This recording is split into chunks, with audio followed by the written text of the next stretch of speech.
वसुदेवसुतं देवं कंसचाणूरमर्दनं देवकी परमानन्दं कृष्णं वन्दे जगद्गुरुं। गुरुर्ब्रह्मा गुरुर्विष्णु गुरुर्देवो महेश्वरः गुरुः साक्षात् परब्रह्म तस्मै श्री गुरवे नमः। व्यासाय विष्णुरूपाय व्यासरूपाय विष्णवे नमो वै ब्रह्मनिधये वासिष्ठाय नमो नमः। 9वा अध्यायમાં અમે કોજાગરી પૌર્ણિમાનું મહત્વ ઠાઉ કર્યા. આજ 10વા અધ્યાયમાં આકાશદીપનું પ્રત્યેકતા ઠાઉ कर लेवा. बालखिल जी बोले, कार्तिक कृष्ण पक्ष की प्रतिपदा से पूर्णिमा तक हे ऋषि श्रेष्ठ आकाश दीप दान करो. कार्तिक मास चालू है तम्मानी अंतिम पूर्णिम तलक आकाश दीप नु दान करो बोलिकन बोला. जब तुला के सूर्य हो, कार्तिक में जब सायं संध्या हो, तब तिनके तेल से बराबर 1 महीने तक आकाश दीपक का दान करता है और सुंदर देह वाले भगवान के प्रीत्यर्थ उसे जो जलाता है लक्ष्मी उसे नहीं छोड़ती. तुला राशि सूर्य प्रवेशिंचे थम्म 3 तेलती जो भी 1 महीनो करेक्ट बराबर 1 महीने तक 1 महीनो भर आकाश दीपक न दान करत अजून भगवान ना असल पूजा करत प्रार्थना करत अजून ते दीपक न दियल वाला न दिए आता हमें दूसरा में दिए ते दियल वाला भी तीन जलावत थम्मा तेवढा लक्ष्मी खम्मा भी छोड़तू नहीं. आकाश दीपक का वांस 20 हाथ का होना उत्तम है. आकाश दीपक नु लकड़ी 20 हाथों तेवढू लंबू धेनु असल करेक्ट उत्तम ते 20 हाथ तेवढू लंबू आकाश दीपक नु ते लकड़ी मध्यम 9 हाथ का और कनिष्ठ 5 हाथ का बोलते 20 हाथ में तक कम से कम 9 हाथ में तभी आता 9 हाथ में कम से कम 5 हाथ तेवढू लंबू तभी ते लकड़ी धेनु. पर ऐसा जलाओ कि दूर के लोगों को भी दिखे. आता केम जलावणं बोलते ते आकाश दीपक बोलते नाव मसे आकाश बोलते उंचू बोलते तेट्टू उंचू जलावणं केट्टू उंचू जलावणं बोलते रियल दूर रियल सभी लोग होना भी ते आकाश दीपक दिखाऊनु. बोडल आदि की लाल टेनों में दीपदान अच्छा होता है. कंदिल न तैसा का दिव्या दान दिए था ते असल. बांस के 9वें भाग की एक लंबी पताका बनावे. ते लकड़ी ना 9वो भाग ना बोलता एक पताकम लगानो बोलता हमारा झंडा काशायम रंगनो झंडा रहता ना ते लगानो. उसके ऊपर मयूर के पंखों का मोछल लगावे. तीना ऊपर नेमली पिंचम जो रहते ताई भी लगानो. वह कलश के उसके ऊपर लगावे. यह दीपक विष्णु को प्रसन्न करने वाला और पितरों का उद्धारक है. आता नहीं दिव्यो तीना ऊपर आता ते का लगड्या हमें पताक लगड्या अजून नेमली पिंचम लगड्या अजून तीना कलश मुखी कन तीना दिव्यो मुख येतात ते जो दिव्यो लगडत ते खम्मा भी विष्णु भगवान ना प्रसन्न करत और पितरों का उद्धारक है. ते पितृदेवतांना भी ते संतुष्ट करत. विष्णु देवना भी प्रसन्न करत अजून पितृदेवतांना भी संतुष्ट करत आकाश दिव्यो. एकादशी से या तुला के सूर्य से दीपक जलाना कहा है. एकादशी थी लेकर 1 महीनों पूर्व आकाश दीपक नु जलाऊनु. इसलिए कार्तिक में जब तुला के सूर्य हो तब दामोदर जी के लिए आकाश में दीपक लटकावे. आता कार्तिक में ते सूर्युడు तुला राशि प्रवेशिंचे थम्मा कृष्ण भगवान साठी आकाश दीपम घरना ऊपर लटकाडो बोलिकम बोटलो. और यह मंत्र पढ़े ते लटकाड़िकन नए मंत्र वाचनो.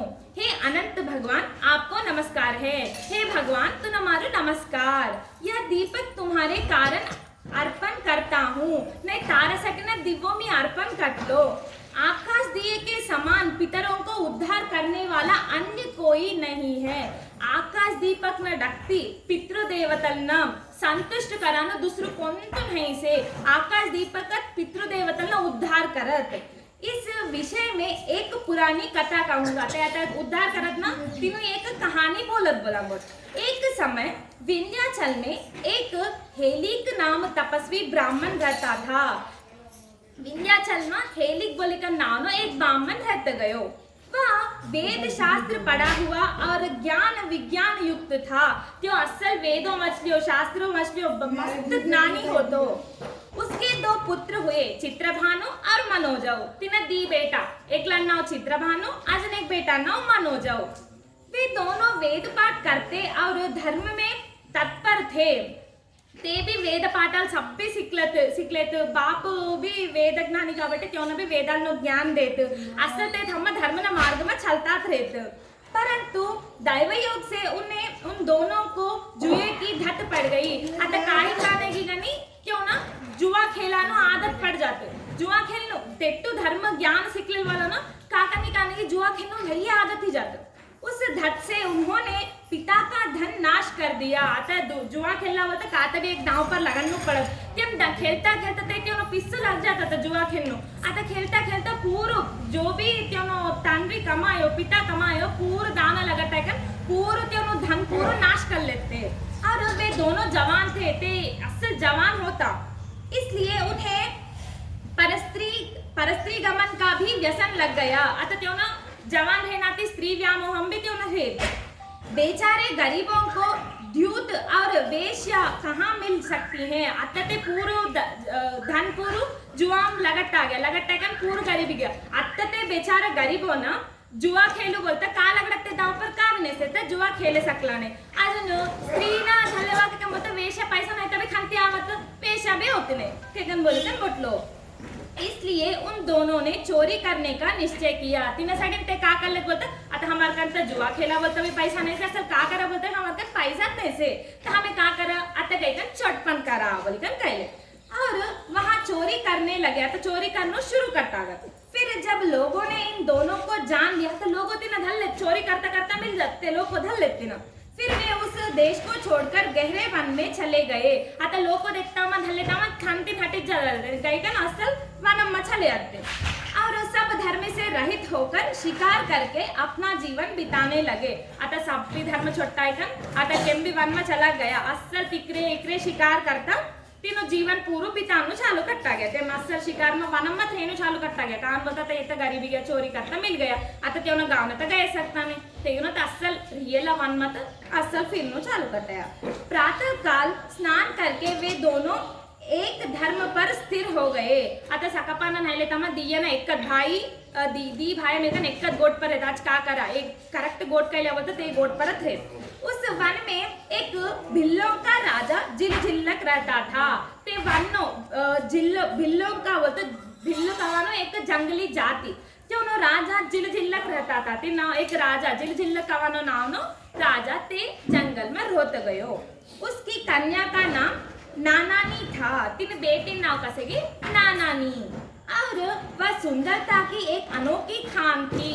क्या केट्टी तेरी बेटी नानानी केट्टी ब्यूटीफुल मस्त सुंदर है बोलंगुड। उसने उन दोनों को जवान और शूर देखकर अपने फंदे में ले लिया।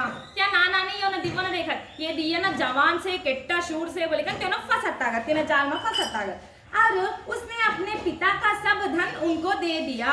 अतः तीनों बानो जो भी धन से त्यों राजा बोलता तीन केट्टू धन रे तीनों धन पूर्व त्यों ना दिटागत्य।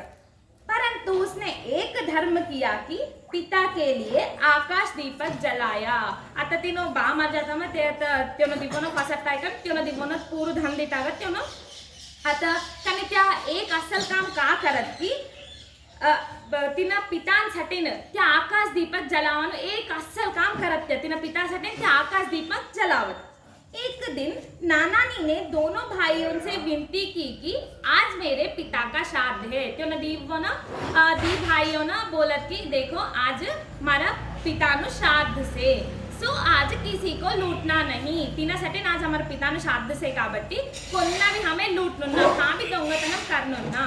और तुम दोनों जवान ब्राह्मण हो मैं तुम्हें इच्छा भोजन कराऊंगी। तुम्हें तो असल ब्राह्मण से काबट्टी तुमने कहाँ पैदेगी तय मी तुमने आज हांडिकन घालू तुमने असल हांडिकन तुमने झुम्मन वाड़ू और अन्य भी कोई ब्राह्मण हो उनको भी मैं अच्छी तरह जिमाऊंगी। आज उन दूसरे कौन तो तभी ब्राह्मणों से कहले क्यों न भी बलाइकन मी असल क्यों न झुम्मन वाड़ू और मैं ब्रह्मचर्य व्रत से हूँ मी आज ब्रह्मचर्य पाटिन छुटले और तुम दोनों भी रहो तुम्हें भी ब्रह्मचर्य आज पाटिंचो।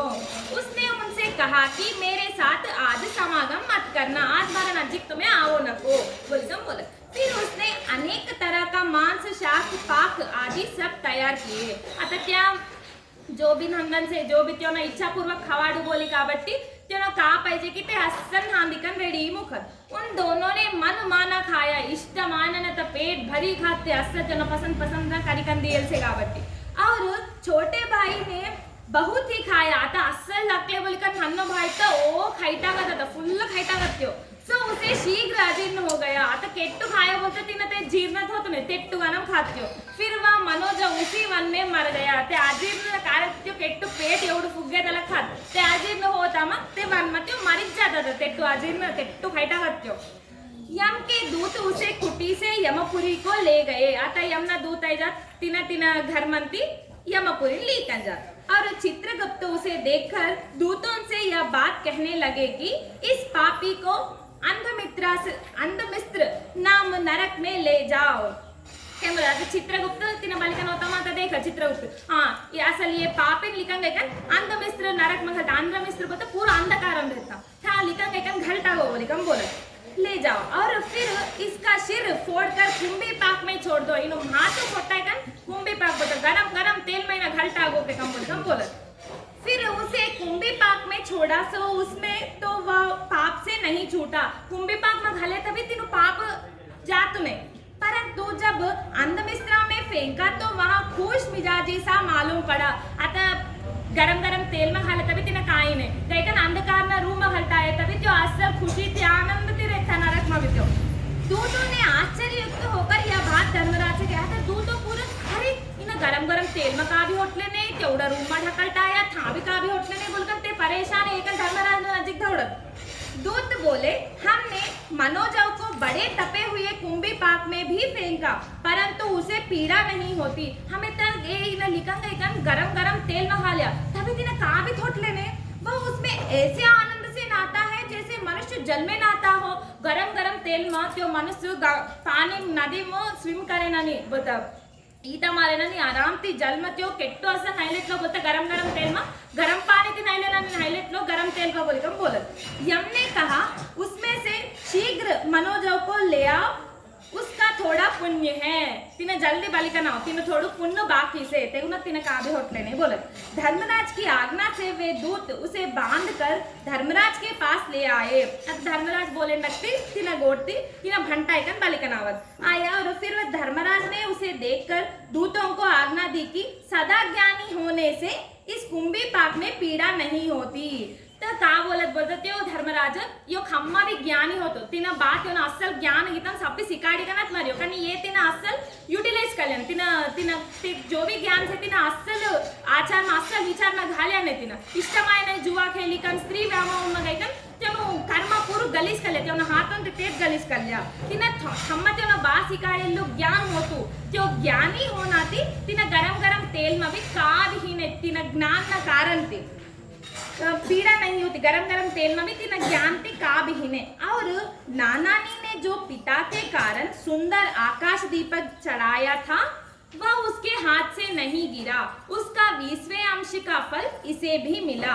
वही पुण्य तामिस्त्र का नाशक है. आता का बोलत क्यों ते रोज पितांसाठी त्या नानानी बोलत आकाश दीपक चढ़ावन ते आकाश दीपक चढ़ावन ये भी हेल्प करत ये दिया ना भाई यो मनोजो मरगेल वालो भी मनोजो भी तिना हेल्प करत ते तेरो चढवनाती तेरो तिनासाठी हेल्प करनाती तिना तिनो पुण्य इना अंधकार में भी तिना का भी करे सकिनी. त्यो ऑलरेडी ज्योत जलायल से కాబట్టి तिना अंधकार में भी का भी ही नहीं ते तामिस्त्र का नाशक है. ते अंधकार नो गुहा तिना ते तामिस्त्र का भी करे सके नहीं काकन बोलते थे हम आकाश दीपक चढ़ायो चढ़ावन हेल्प करियो. इन दोनों पुण्य के भार से इसका नरक में वास नहीं हो सकता. ये दी पुण्य करे से त्यो ज्ञानी से आकाश दीपक जलायल से ये दी असल पुण्य करना थी तिना नरक में स्थान नहीं से बोली कम बोला. इसलिए इसे पिशाच देही बना दो. इना सटे इना पिशाच कट्टा बोली कम धर्मराज बोलता वहाँ यह अपने कर्म का भोग भोगेगा. आता तीनों कर्मा जो भी से त्यो पिशाच ही कन भोगत बोली कम बोलत.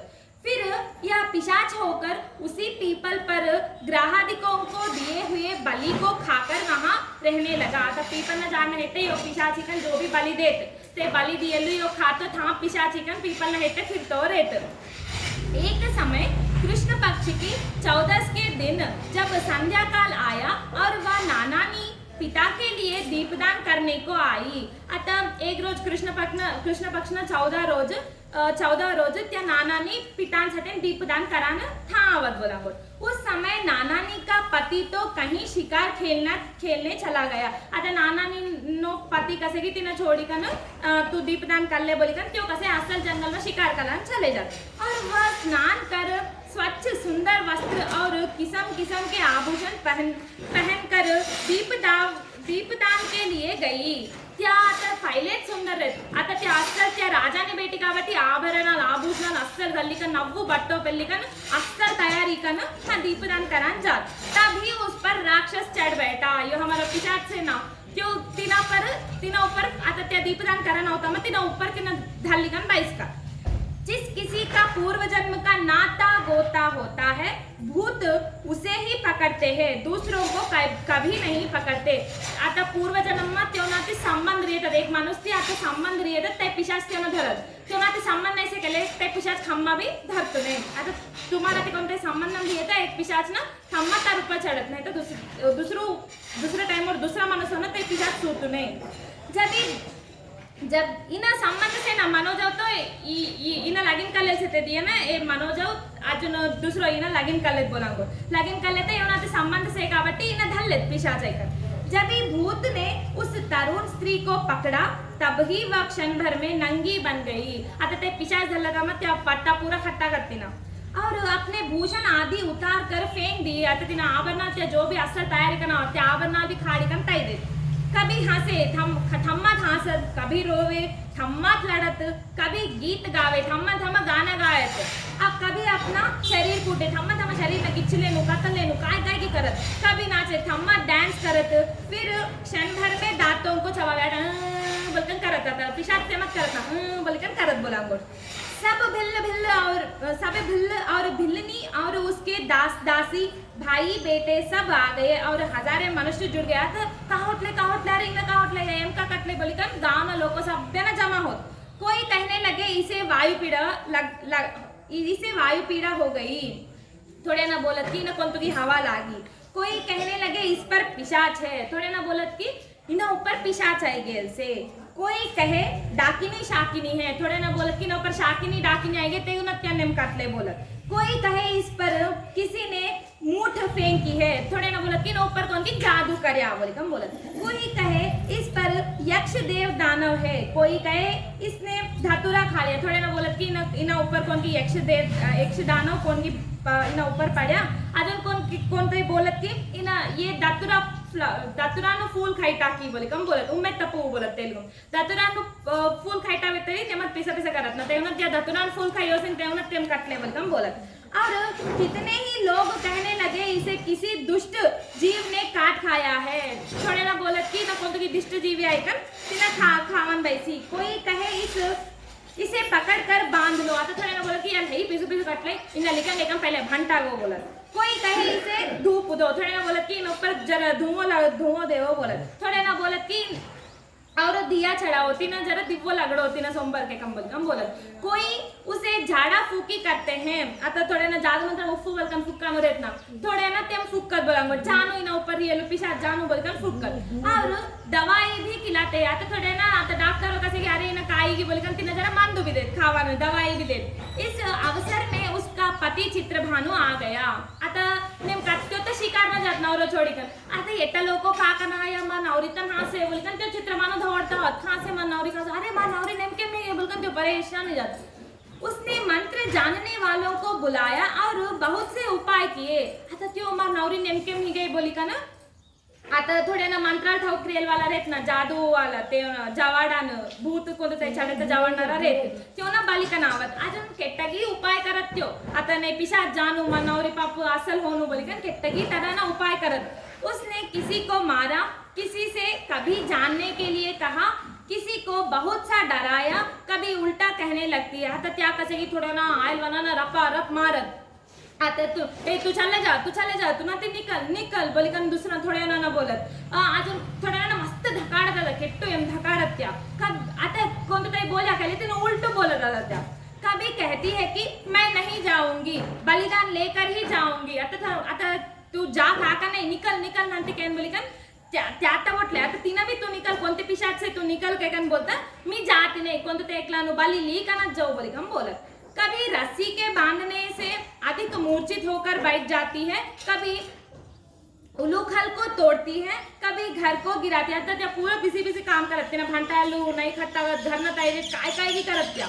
इस प्रकार जब वह असाध्य हो गई तो लोगों ने उसे घर में लेकर रखी। आता का करत तिने का करे तभी जटलेन नहीं तो का करत जाने बोलकर तिने घर न लेकर तैयार।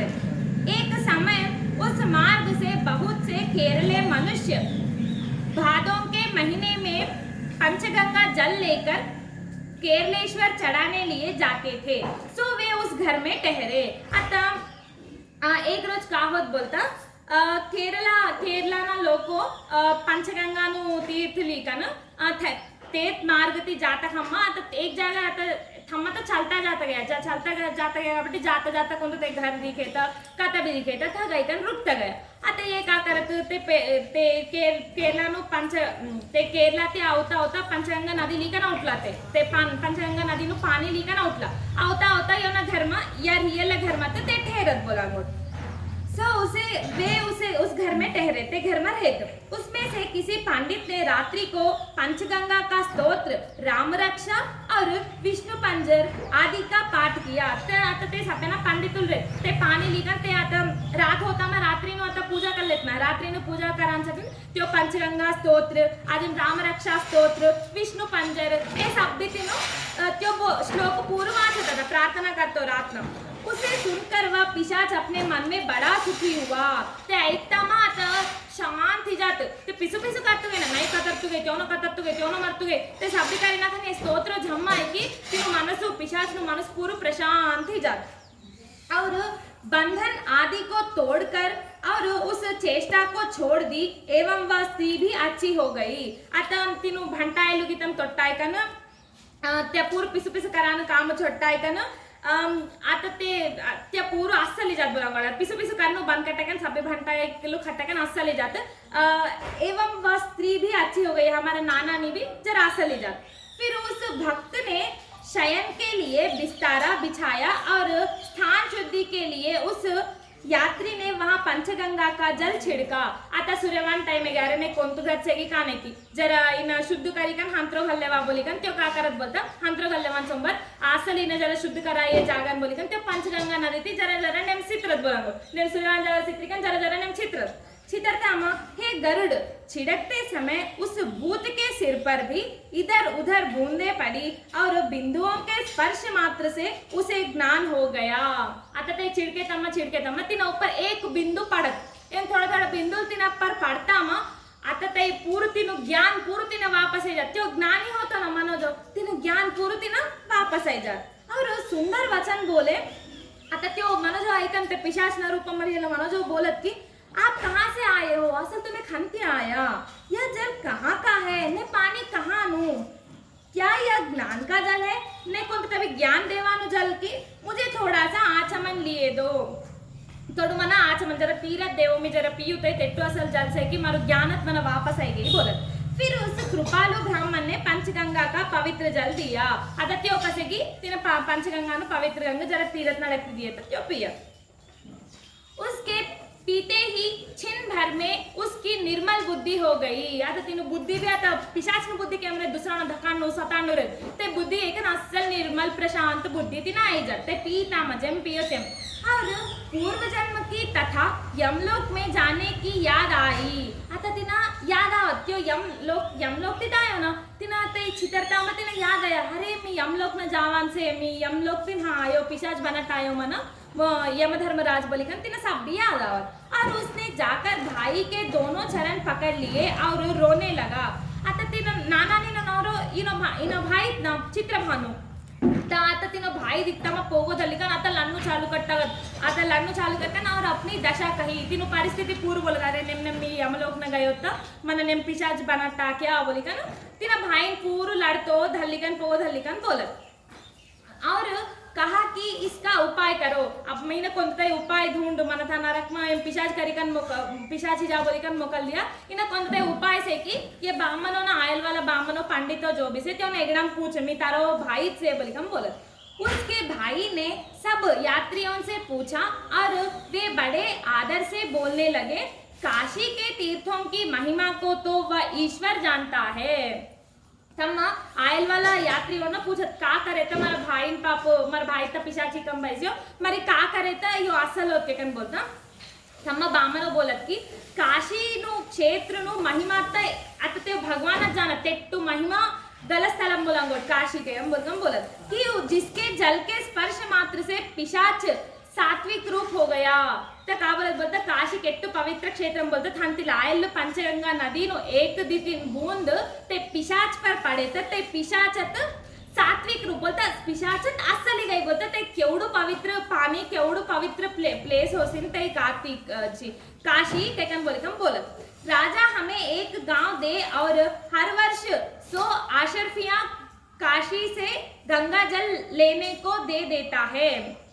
त्योनो राजा का करत का हर साल एक गांव ना एक 100 रुपया दीकर नहीं रुपया दीकर तुम्हें गायकन ते काशी नो गंगा जल लीकन आओ बोलिकन त्योनो पैसा दे और तुम 5 दिन में काशीपुरी को जाओ, वहाँ पंडित है और वे इसको उत्तम गति पाने के लिए पूछ लो। अतः था जाओ तुम्हें पहले काशी जाओ काशी गई कन था मस्त जना बामर ते बामर ना पूछो हमें का करे था हमारा भाई ने मुक्ति मिलत बोली कन तीना पूछे था ना पंडितो तुम ना कौन तभी एक सॉल्यूशन देत कौन तो एक परिष्कार तुम ना निखारत के कम बोलत। इस प्रकार उनका वचन सुनकर और बहुत सी सामग्री लेकर उसने कुटुंब सहित शिवजी के निवास स्थान काशीपुरी के दर्शन किए। अतः अतत्यम बोलता मत का कर बट्टा विट्टा सभ्य सदन लिखन कुटुंब समेत नाना ने सम्मत त्यों बेटो भी गए त्यों बेटा न अतः कुटुंब समेत सभ्य न मिलकर काशीपुरी चले जाते। काशी में प्रवेश करते ही समय शिवजी के गणों ने उसे बाहर कर दिया। आता शिवजी आता काशी माउटलो बोलते त्यो पिशाचो केमो ते काशी आता एम अवता में शिवजी ना गना तिने ठोकल अरे नाम पिशाच से बोलकर ठोकल लिखन का करत त्यो ना था तुम्हें आवन नहीं से एंटर ओवर नहीं से तुम्हें मत में आवन नहीं से बोलकर बोलत। उसके शरीर से वह पिशाच बड़ी करुणा से बोला, हे भाई ये गण मुझे रोकते हैं सो मेरा उद्धार करो। हम बोलत की त्यो भाई अरे ये पूरा जन्म मला रुखा टाकला मी का करनू की मला जरा उपाय करना मी का करीकन मत में जाओ की उपाय करके हम बोले। उसका यह वचन सुनकर चित्रभानु आया और काशी में पंडितों से यह सब वृत्तांत सुनाया। अगर तीनों भाई गोट एकदम आते यो ना तो मत में मोकल देतलो ने मी गायकन थाना ब्राह्मणों ना पूछूं का करनू की बोलिकन पूछू बोलिकन मत में गायकन ब्राह्मण ना पूर्ण वृत्तांत काका ही की पूर्ण बोलत ब्राह्मण। उन्होंने उसकी मोक्ष के लिए बताया कि आकाश दीपक जलाना चाहिए। अतः त्यो ब्राह्मण एक लोग बोलत कि अतः तीनू का बोलत त्यो तीनू पूर्व पीड़ा चले जानो के कन बोले था तीना मोक्ष मिलनु बोले था आकाश दीपक चढ़ाऊनु बोले कम बोलत त्यो ना अतः तेरा भाई ना हाथी आकाश दीपक चढ़ाए था तीना मोक्ष मिलत बोल कम बोलत। आकाश में दीपक जलाने से पिशाच भी आया और काशी में नानानी का वह पुत्र गुणयुक्त हो गया और उन्हें सबने काशीवास करके मोक्ष पाई।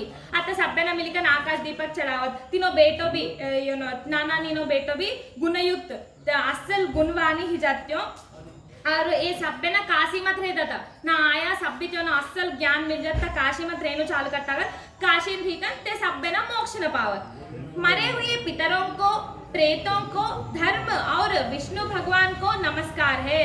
जो भी मरे हुए हमारा पितृदेवतल ना प्रेत ना धर्म और विष्णु भगवान ना हमारो नमस्कार। यम और वनखंडेश्वर शिव जी को नमस्कार।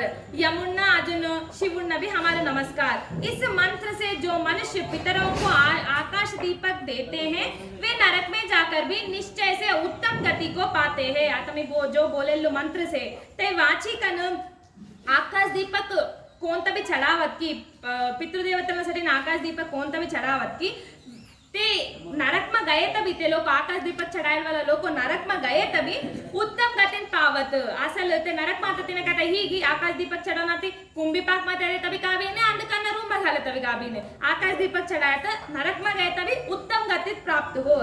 लक्ष्मी संतति और आरोग्यता इनके पाने के लिए मेरे कहे हुए दीपदान को करो। लक्ष्मी अदन संतति और आरोग्य ये सपना पावन छटे मी बोले लो दीपदान कर लो। और विष्णु भगवान के प्रसन्नता के लिए आकाश दीपक जलाओ। विष्णुदेव ने प्रसन्न करने बोलता आकाश दीपक जलाओ। लक्ष्मी ने दीपदान करे तो लक्ष्मी संतति आरोग्य ये सब भी आवत। इति श्री सनत कुमार संहितायां कार्तिक महात्म्ये दीप महिमा कथनम नाम दशमोऽध्यायः।